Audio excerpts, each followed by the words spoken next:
Well, dude, I haven't really filled you in on the lease. So I went up and rode around the Ohio lease the other day for a while. You were really antsy to get out. There were several discussions internally from the Stone Road team. I'm like, hey, yeah, Jared just said like he's good, and Brianna's like, yeah, I think he like told me that like an hour ago. She said what? That you were like, oh yeah, like I'm in like a good place. I just need to like get outside. I was.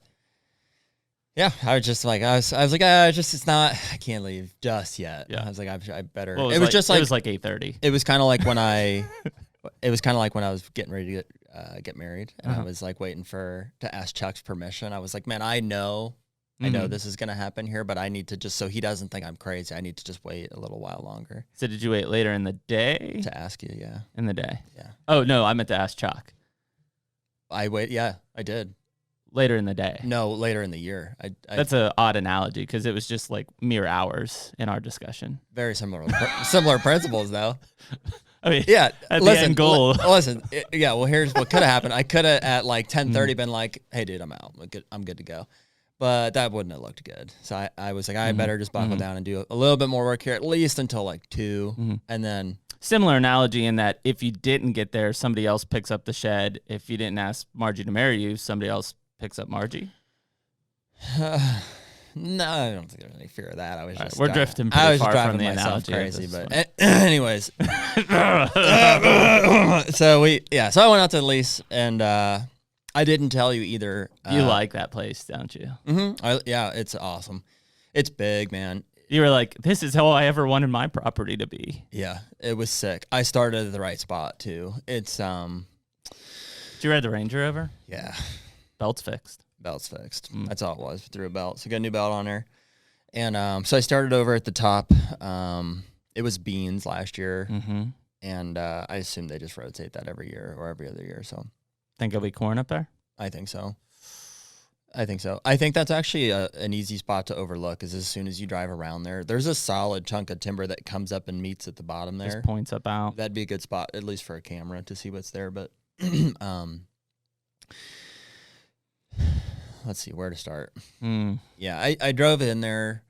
The road system on that place is ridiculous. I mean, there's roads everywhere. Yeah, that's nice. And they've been maintained. It's like every single logging road that's ever been on there, and it seems like there's even more than you would need for logging roads. Right. But he's kept them all maintained. And so if there's one downfall to that property is like he's on there. You know, he uses it, but it's big. And I'm sure those deer are used to it by now. I don't think it bothers him too much. Especially with the terrain.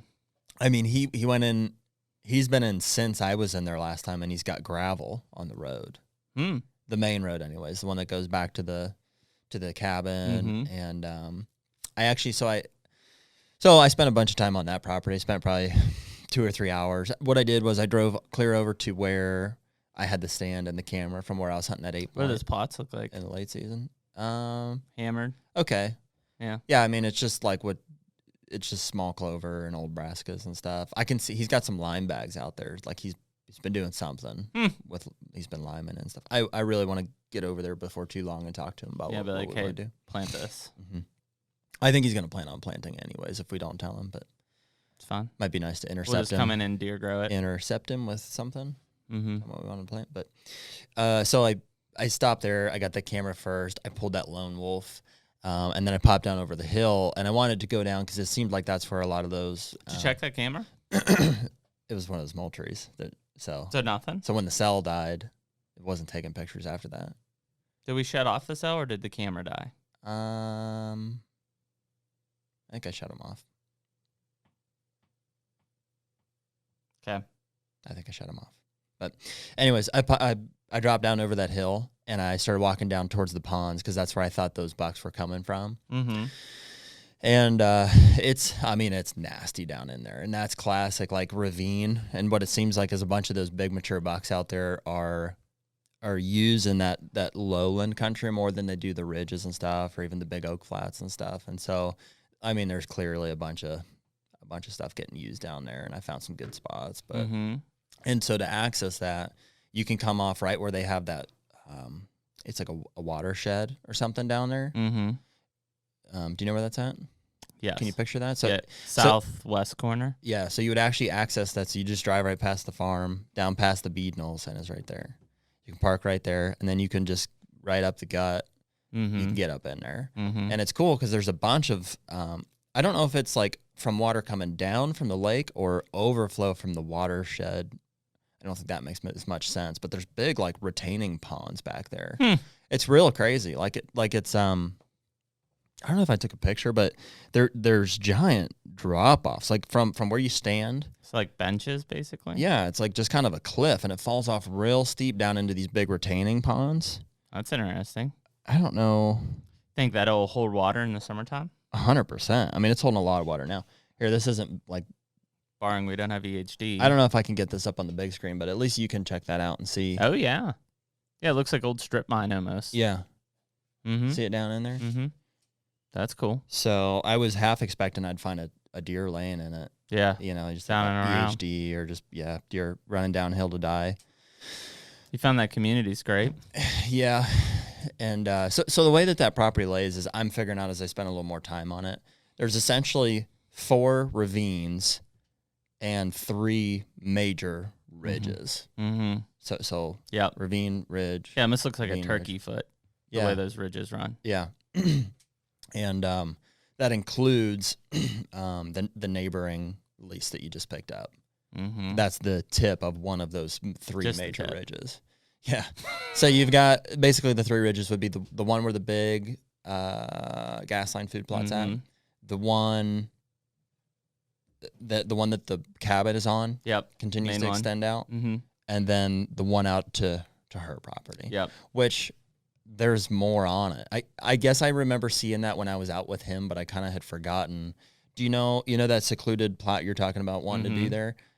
In the woods, like in the main chunk of the woods on that new part that you picked up is another like cabin. Oh, really? Yeah. I had no idea. Which is kind of weird. I came up over the hill and I was like, I wasn't sure if I was supposed to be there or like if there was somebody in there. Huh. But there wasn't. It's just, it's a hunting cabin. It's kind of crazy. Like when you see it, it's decked out and I'm really glad that you picked that up because if somebody else tried to lease that cabin can hold 10 or 12 guys. And you can only hunt. That's crazy. You can only hunt like one guy on that lease. Yeah, I mean, that's what my plan there is to put either a hawk or muddy box blind over that food plot and just let him and the kids hunt that spot. I think that should be the plan. Just let's do a big food plot in that bottom and do a box blind. If you're gonna do any tree stands, you can do one in there, clear back towards the back, and it butts up to like some pine trees and stuff. But anyways, I walked a good portion of that property, and I drove even more than that. I mean, you saw the Onyx maps. I did quite a bit, and no sheds, but I did find quite a bit of rubs, and I just think that it's not they're not wintering there on that property. Yeah, that's kind of who cares? Yeah, not a big deal at that point. Well, it's just, dude, it's not a good property to shed hunt. I mean, you can drive it, but I have a feeling he's driven some of those roads already. Maybe not 4 sheds, but if there was an obvious one, he would have picked it up. I'd imagine. Yeah, I wonder if that's a really good property to start to think about food plots because there's so many areas on there of and I was talking about this with Jeff Sturgis the other day. Do you plant those in different things? Do you plant them all in the same so that you're not necessarily congregating all those deer or all that attraction into one plot and the other ones are essentially unattractive? I don't know. My feelings about that property is that like it doesn't matter what you plant in there, you're not going to hold deer year round. I don't think there's bigger, better ag sources in the area that they'll kind of move off into.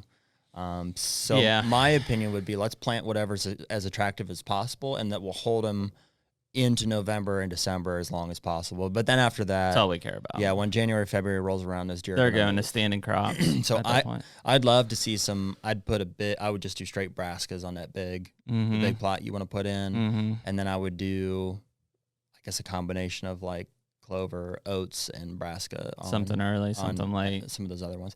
There's some very good spots.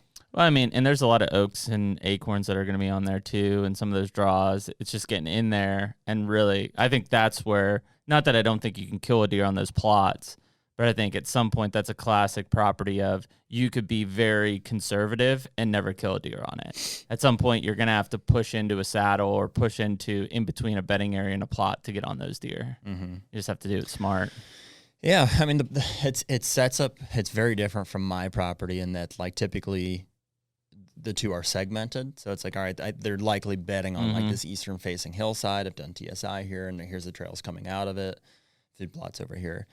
On this one, it's just like there's food plots everywhere. Like there's like what six or eight of them. You know, on a 300-acre tract that's otherwise timber.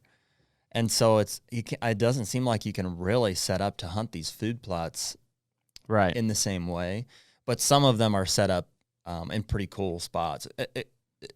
One of them especially. So we talk about being a turkey foot. You got the two big ridges, and then the third one, the ravines that lead up to it. Do you remember I had that camera in two spots.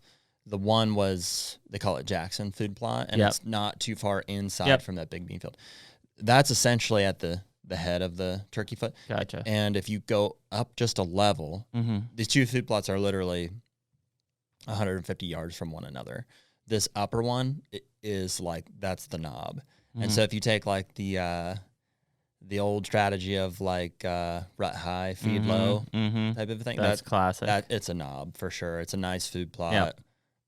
It continues out from there. Saw a lot of activity in that Jackson plot too in the late season. Yeah, because we didn't get into that property until December, January. Yeah, like late December. Probably. Well, it had to have been before the end of the year because that was the point. But yeah, but it's December. Yep, we should be at least one good buck on there. Yeah, there will be. I'm 100% sure. Already, you've got to look forward to. You had that 3-year-old that was busted off. I think that'll be a toad. Yeah, that'll be a nice deer. There was another nice that tall one 3-year-old in there, that 9-point or whatever, a couple 2-year-olds. I'm sure there will be some other mature bucks that show up. Mature 8. Yeah, it's a big property. Take me down the river